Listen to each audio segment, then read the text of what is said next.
and go to the daily chart, that sell-off that we had was just so here's that bearish channel we were talking about. That sell-off was a failed breakout below these lows. So now we have you think about it. You're a bear, you sell the triangle, you sell the breakout of the triangle, hoping for a strong downside breakout. And before you know it, look what happens. The market ends up reversing up sharply, trapping those bears into a bad sell. So if you're a bear, and this is what I always think is fascinating. If you're a bear, what do you do here? If you sold the close, are you going to sell more in the upper third of the bar? You would if it was a very strong bear trend that's likely to continue to go lower. An example of that would be something up here. It's the opposite. You see a rally. This is a very strong bull trend. And let's say you bought up here. Well, even if you get a reversal down and the market gets near the moving average, what do you think is going to happen? The reality is what's probably going to happen is the market is probably going to end up finding buyers. So traders will buy, they'll scale in lower, and the market will reverse up. But if you sell here and you scale in higher, well, if this is a triangle, which is a trading range and it's breakout mode, we could get an entire measured move up of this range. So you could sell, scale in, and before you know, the market's all the way up here. I don't think we're going to just race up strongly. It's always possible. I think we'll probably get to the all-time high, but I suspect the rally is probably going to be disappointing. Would I sell above today's high? No way. Too strong of a bar in a bull trend. And it makes me think, I think 50-50 chance traders who buy stop below are going to get a couple of legs up. So this, to me, this might be the rally that I've been saying for a while that we're probably going to test the all-time high. And this might be the rally that does it. 5-minute chart. We had the big sell climax yesterday, and we gapped up on the open and we went sideways for the first several bars. I thought on the open that the odds favored sideways trading, especially with the gap up after this kind of a sell climax. First 3 bars, basically expanding range. Outside up bar 3. It's good for the bear, good for the bulls. We may go a little bit higher. And we had follow through on bars 4 and 5. With 3 consecutive bull bars, that increased the risk of buyers below in a second leg. And then 6, we have another bull bar, 7, a doji. What about buying up here? Well, think about the risk. You're buying in the upper third of this big sell-off. And I think the danger is we could easily fall below the 3 low. So if you buy below 7 or you buy below 6, you have really quick to decide what to do. We have a bear bar. Good for the bears. I still think because of the micro channel, 3 to 7, we'll probably find buyers below and get a second leg. 9, we have a high 1 buy. Probably sellers not far above the high 1, but we probably will go above the 7 high. And then 10, we tested the breakout point. Now we're going sideways. And what are the chances that we sell off before we get a second leg? I think we'll probably get at least a small second leg up first, but look what's happening. This second leg looks relatively weak. Not a great buy signal bar 9, weak entry bar 11 and 12, and then weak breakout on weak entry bars 10 and 11. Not a great bar on 12. Probably going to pull back soon. And then 13, we have a bear bar, second entry, and then 14, tight trading range. It's really not ideal for the bulls. It's basically breakout mode. The bulls had a strong rally. Now the market's entering breakout mode. That makes the probability really close to 50-50. So my concern here is that we're probably not going to, my concern here is we may just end up going sideways, and that increases the risk that we form a trading range on the open. And then outside down on the very next bar. And what do you do with that? To me, that's a strong enough bar that it makes me think we'll probably end up going, that's a strong enough bar that it makes me think we'll probably end up going lower. And then 16 consecutive bear bars, 16 and 17. That makes me think that consecutive bear bars, 15 and 16. That makes me think there's probably sellers above and a second leg down. And then 18 or 17. Now we have 3 consecutive bear bars. What about selling the close? You certainly can, but look where you are. Selling the close here is kind of like buying the close here. What's going to happen? The chances of the market getting a measured move down are low, but the momentum is strong, and therefore you will have some traders you'll have some traders selling, hoping that we get something like this, a strong surprise that leads to lower prices. And then we got 18. 18 was that reminder that we're probably not going to find that really strong surprise bar. and instead it's going to be disappointing. 19, we had another doji, consecutive dojis, 18, 19. That limits the downside potential. And then we ended up finding more. We ended up going sideways for more bars, 18 and 19, 20. I won buy. What about buying it? You can, but tight channel down, there might be more sellers above, and we may have to get a second leg down. And you can see 21, 22. We got a small second leg and a reversal up. So far, this looks like a double bottom, but we're forming basically a perfect double bottom. And I wouldn't be surprised if we have to fall below bar 3 first. 23, not a great entry bar. 22, so may go a little bit lower. 24, a bear bar, good for the bears. Maybe a parabolic wedge. 1, 2, 3, and a failed breakout below the 3 low. And then we ended up reversing up 25 and finding buyers. 25, bull bar, closing on its high. That's a strong enough bar. I think we'll probably get at least a small second leg up. And then we got a doji on 26. Can you buy and put a stop below 25? You can. And worst case, if you get another entry, you end up buying again. 27, follow through, good for the bulls. Looks like going higher. 28, consecutive bull bars. Probably going to test up the high today. Give me just 1 second. Doji on 29, outside up, almost outside up. It's basically a breakout pullback buy. Still always in long. Still probably going to go at least a little bit higher. And then 30, we have a bear bar. Probably buyers below in a second leg up. 31, outside up, good for the bulls. That's probably going to go higher. And then 32, a doji, not a great sell. Probably buyers below. And then 33, bull bar, good for the bulls. I suspect we're going to go at least a little bit higher. 34, doji. And what about selling it? I would not. To me, there's probably buyers below, and we'll probably get at least some kind of second leg. 35, bear bar, good for the bears. Probably buyers below. And then 36, doji. Looks like we're going to be sideways here. My concern at this point, parabolic wedge, but parabolic wedges are typically minor reversals, and we're near the highs. And that makes me think there's probably going to be buyers not far below. We'll probably get a second leg up. 37, doji, good for the bears. But I still think we're going to get a second leg up, and we'll probably go above the 34 high and the bar 12 high. 38, second entry sell, good for the bears. I suspect the downside's limited. 39, another bear bar, consecutive bear bars, but the channel up so tight, this might be 2 legs down with the moving average testing breakout points 30 high. And you can see what happened. We started to get a reversal up, consecutive bull bars, 40, 41, reversal up, follow through, probably buyers below in a second leg. 43, we have a breakout closing on its high, good for the bulls. I still think we're probably going to go at least a little bit higher. And we started to form that really tight channel. We formed another parabolic wedge, 1, 2, 3, and then we got a series of bear bars down. What about selling it? Well, in general, you would think 4 consecutive bear bars.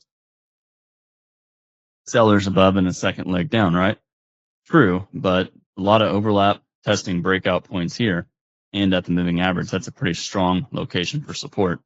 So this might be a trap, trapping bears into selling low. Plus the overlapping bars, 49 and 50, increase the risk that traders are going to get trapped in the wrong direction. Bull bar, 51, good for the bulls. We may end up going higher. We still have the measure move projection above, and we still have the test target up here. I'm not confident we're going to get there at this point, but you always have to wonder. Gaps here, gaps here. It's possible that all the bears who sold in here are trapped. And if they didn't get out right here, if we start going higher, those traders might give up. And look what's happening. We're not testing that price location. We're forming a triangle, 56, triangle inside of a fairly tight bull channel. That makes me think there's an increased risk that we're probably going to end up going higher. And you can see what happened. More continued buying pressure. Even though the bars are really small, I call these kind of sneaky channels. You look at the channel and you think, wow, it's so weak for the bulls. It's really hard to stay long. And you just, your brain, for whatever reason, just wants to think about selling. Oh, this channels convert into trading ranges, and therefore I need to look to sell. There's no way this can go that much higher. But if you stop and think about what a higher time frame would look like, this is bar 60, so that's 13, 30. And that's basically this right here. Do you really want to sell when something looks this tight? Of course not. But where are the bears making money? Sure, you can sell above a bar. You sell this high and you make money. What if you sold this high? but you really didn't make any money here. And if you held, now you're in a little bit of trouble. What if you sold this high and you scaled in? Well, it's pretty difficult to make money there as well. And that's a warning that the market may not go that much lower. Let me drag this down. There we go. Bear bar, good for the bears. Probably going to touch the moving average, but then look what happened. Bull bar. We came close enough to the moving average that everybody started buying. My overall concern, we still may drift sideways to up. Now we have a consecutive bull bar, 63, 64. We have this wedge. We may end up breaking above the wedge. And then 65, 66, outside up, good for the bulls. Probably going to go higher. 67, 68, consecutive bull bars. Good for the bulls. Makes me think buyers below in some kind of second leg. And you can see we obviously ended up getting the surprise at the end of the day. Whenever you see this kind of rally, you know it's strong. You can't sell it. But when you get a bear bar, inside bar, especially late in the day and late in the channel, it's usually better to exit, especially after you get a bear reversal with follow through, exit, and then wait to see what happens. As the market started going sideways here, you had traders buying at support, betting on a bounce. Obviously, too late in the day, but bulls clearly got a second leg. For always in, you probably buy above 3 if you're really determined, or 4, knowing a trading range is most likely. And you definitely get out below 15. It's a triangle. Basically, you have a left shoulder head, right shoulder. So it's basically breakout mode. You can think about it as a bull trend line break to a higher high, pull back to a lower high, major trend reversal. The pattern's really small, but the trend is only 4 bars. And therefore, on a higher time frame, this is a prolonged bull. It's a bull channel. And this is a large enough major trend reversal on that smaller time frame. We had 3 consecutive bear bars. I think always in short, probably below 15 or 16, betting that the first reversal will be minor. I think you have to get out of longs. You have to get out of shorts above 22. And bulls, they might buy above 22 or they buy above 25. Bulls can be long. Let me move them. There we go. Had to fix the mouse. Bulls can be long up here. And it's okay to get out below 38, betting minor reversal. But if you do, you'd probably buy again above 40. And I think there's really no good sells here. And because of that, if you get out of longs, you probably buy again. I think it's really tough to hold long, but there's no great sells. And therefore, you can be long holding to see what you get. I thought the context on the daily chart made a lot of sense for traders. Basically just looking to buy for pretty much the whole day. Especially, I say the whole day. Once you got this, I thought it was pretty clear that I thought it was pretty reasonable to think this is probably the low of the day. For limit orders, probably sellers above, probably buyers below 7 for a second leg. Sellers above 14, reasonable. I thought sellers above 18 or the moving average for a second leg down. I thought buyers below 23 made a lot of sense. Probably buyers below 30. I thought buyers at the moving average, but tough to buy up here. Probably sellers above 37, parabolic wedge. So probably sellers above in a small second leg down.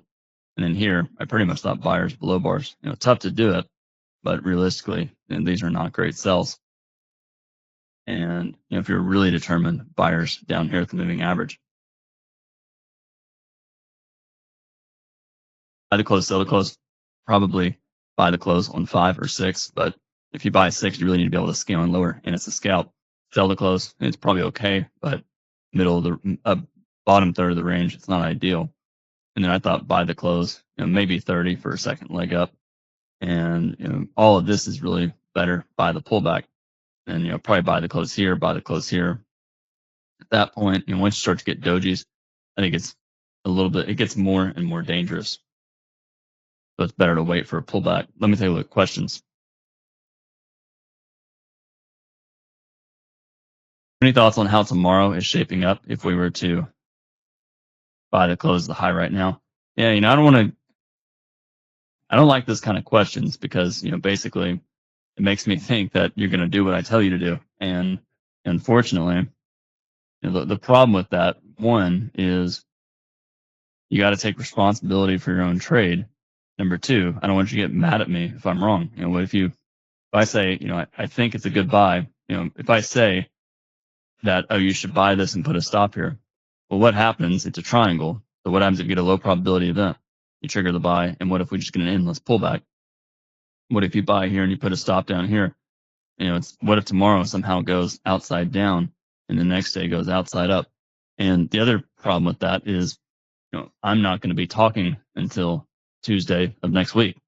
That's 2 days you won't get to hear from me.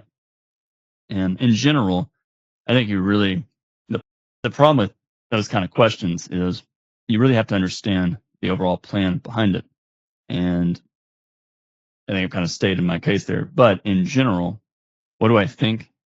And I know your question's probably more just geared towards what I think is going to happen overall. But I just want to speak in terms of generalities as far as, the literal sense of what you should do. But overall, I've been saying it's a triangle. And I like to think about it from the perspective of the other side. Bears who sold, hoping for the breakout, are quickly trapped. So if you sold the close of this bar, and this is your bar, this is your entry bar, you sold here, now you're obviously underwater. What are you going to do? You're probably going to buy back your shorts, and that makes me think it's probably always in long above the bar.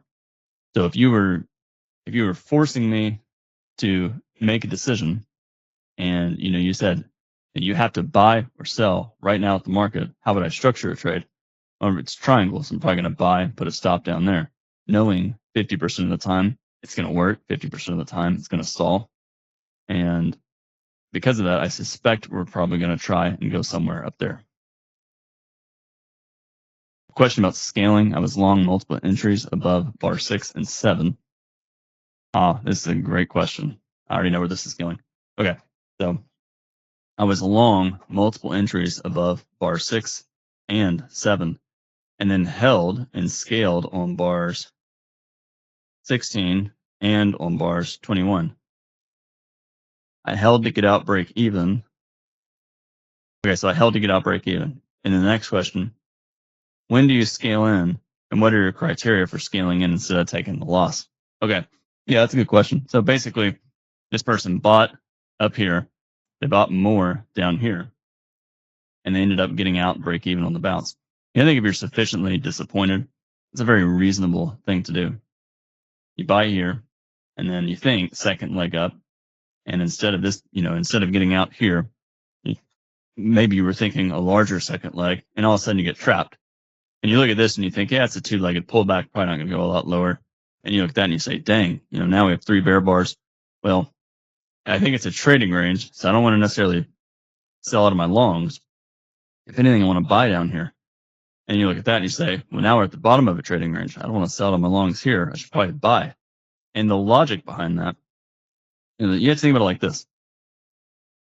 If we're in a trading range, does it make any sense to get out? Let's say you're long. Well, let me say it differently.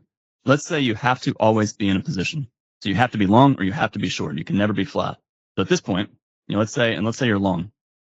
Does it make any sense to short right down here below the 3 low? Probably not, because you're looking at this and you're thinking, yeah, it's the bottom of a trading range.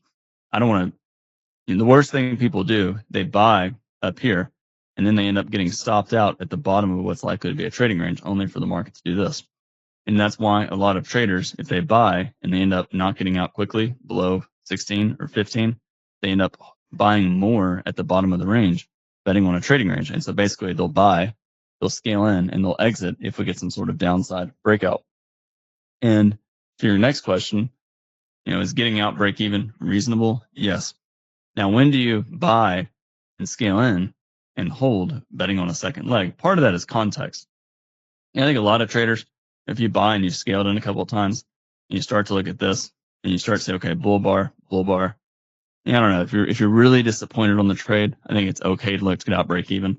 But in a situation like this, because of the gap up on the open being relatively large, and now you have double bottom, it's reasonable to think that the market may try and rally back to the highs.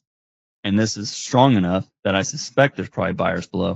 So it's probably a low probability that, we're just going to reverse all the way down and break strongly below the low of the day. It's okay to get out break even, but some traders, especially if you think there's a chance that the market's going to go higher, they'll buy and they'll hold. But you can see part of that hesitation there is traders getting out. I think it's better to do that when the market is stronger. For example, in a situation like this, say you're buying the breakout, expecting a second leg. A lot of traders will buy and they'll buy more on the pullback, confident that the market's probably going to go higher. If they buy here, they'll buy more on the pullback because the strength is strong enough that will at least probably go sideways. Like this, you see a fairly strong rally, but a little bit climactic. You see an endless pullback.